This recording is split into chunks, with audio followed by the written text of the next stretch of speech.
Bueno, y seguimos con el expresidente Ollanta-Humala, hablando ya, hemos creo que agotado el caso del gasoducto, las investigaciones, pero esto va a continuar todavía porque el proceso, entiendo, es largo, pero quería hablar un poco de la coyuntura nacional. ¿Cómo ve el panorama? Hoy día, por ejemplo, se ha revelado también un audio del expresidente Alberto Fujimori, digamos, gestionando el tema de los candidatos a la lista del Parlamento del 26 de enero. Bueno, yo creo más que todo el panorama que veo es que más allá de esa anécdota que la verdad no creo que merece un comentario, es el tema de que este gobierno está perdiendo una oportunidad de gobernar sin oposición. Estamos hablando de varios meses que tiene el gobierno para solucionar los graves problemas del país y sin una oposición. Es como tener la cancha libre para meter gol, y estamos viendo hoy día las cifras de nuestra economía, ¿no? Está cayéndose el crecimiento, la proyección de este año es a 2.2 y yo creo que puede ser probablemente, ojalá que sea 2.2, ¿no? Pero además la ejecución presupuestal es desastrosa, ¿no? La ejecución presupuestal, para que lo entienda la gente, es la capacidad de ejecutar un presupuesto que se le asigna, ¿no? Entonces ya ahí hay omisiones, responsabilidades, dejadez, falta de liderazgo, todo entra en un saco de donde al final el dinero que se destina a las regiones va a regresar al Estado y las obras no se van a hacer. Para darle un ejemplo, en el caso de nuestro gobierno, nuestro nivel de ejecución llegaba a bordear cerca del 90%. Y estamos viendo ahora cómo en este gobierno no llega a máximo 50, tal vez un poco más. Lo que más, y esto ha habido también la presentación del Banco Central de Reserva el día de hoy, un estimado similar de 2.3 de crecimiento para este año, y efectivamente lo que va a pasar, según estima el BCR, es que la inversión pública se va a contraer, no va a crecer en un año donde debió ser un motor importante para jalar a la economía. Pero explicado, y ahí va la pregunta, explicado sobre todo por la poca capacidad de gestión que se ve en gobiernos regionales y en municipalidades. Y ahí la pregunta es si no fue un error en el gobierno pasado, en el Congreso pasado en específico, no permitir la reelección de alcaldes y gobernadores regionales. Y digamos, eso nos está pasando factura a nivel de gestión. No va por ahí la cosa. Yo creo que estamos acá solapando la responsabilidad del gobierno central. Es el gobierno central el que tiene las normas, es el gobierno central que hoy día no tiene oposición y puede resolver problemas dándole un impulso a la economía a través de decretos de urgencia, pero no lo quieren hacer porque ellos mismos tienen miedo. Saben que a partir del próximo año, con el nuevo Congreso, les van a fiscalizar todos los decretos de urgencia, ¿no? Hoy día no hay ningún ministro que lo puedan interpelar. No pasa nada de estas cosas. Tenemos los escándalos del ministro de Transportes y Comunicaciones, no pasa nada.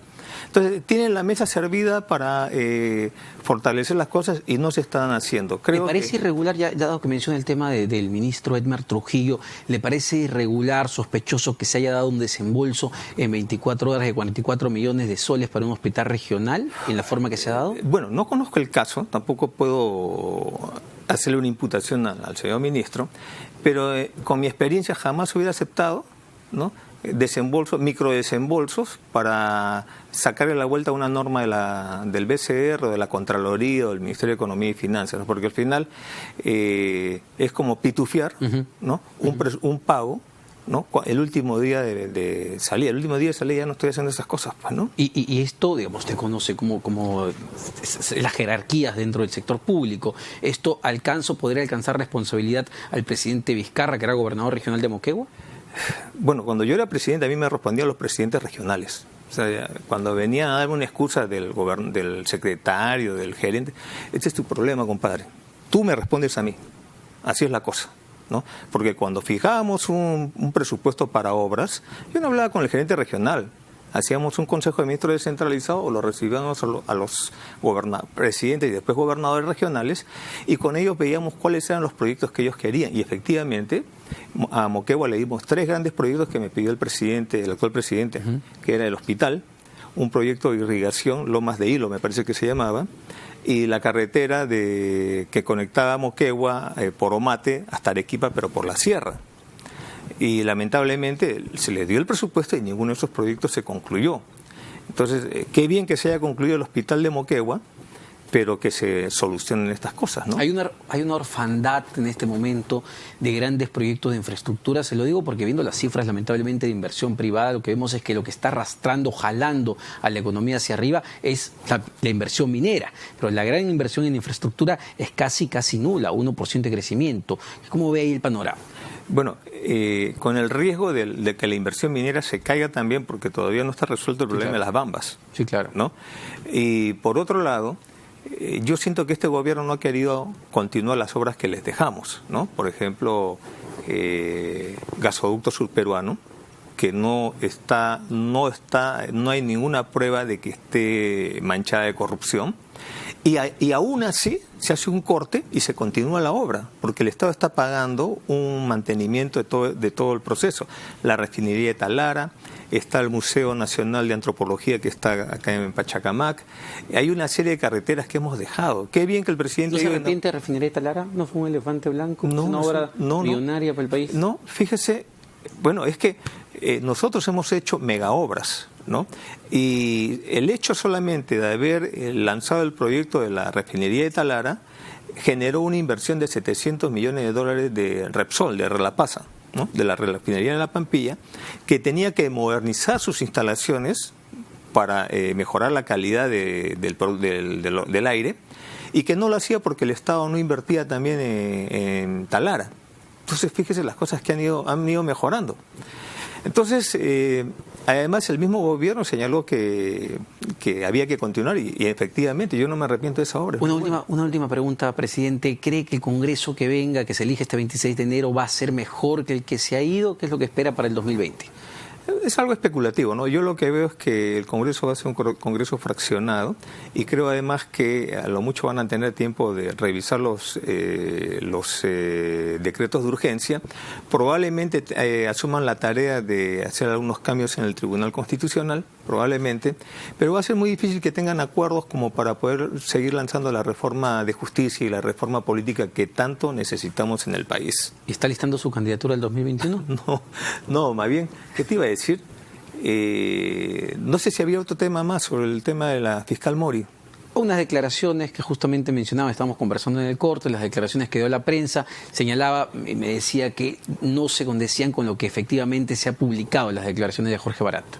Sí, bueno, es lo que estábamos conversando. Lo que te decía es que sospechosamente la fiscal dice algo que no dice Barata, ¿no? Habla de unas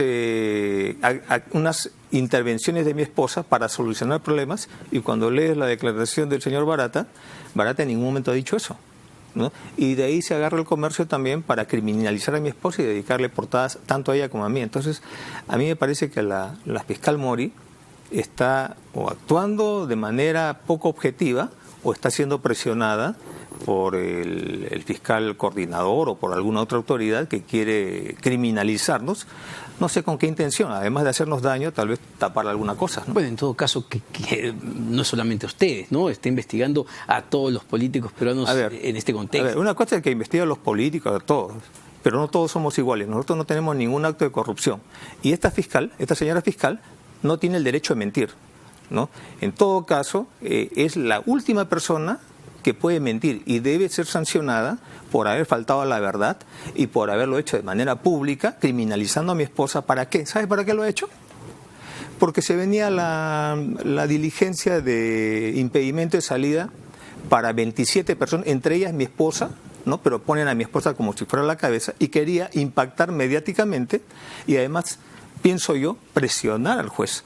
Esa es la escuela brasileña. Eso es lo que han aprendido. Han aprendido lo peor del sistema de colaboraciones eficaces, donde los fiscales hacen cosas ilegales con los colaboradores y además utilizan a la prensa como un juicio mediático, paran filtrando a la prensa lo que ellos les da la gana para impactar con un periodicazo, ¿no? Y de esa manera que la opinión pública le pase por agua tibia todos los abusos que están cometiendo. Muchas gracias, presidente Ollanta, por estar en Quien Tiene la Razón, el expresidente Ollanta Humala. Nos vamos a una pausa, no se vayan porque venimos con más para hablar del caso del expresidente Alberto Fujimori y su participación en armar la lista de candidatos para el 26 de enero. Venimos con eso.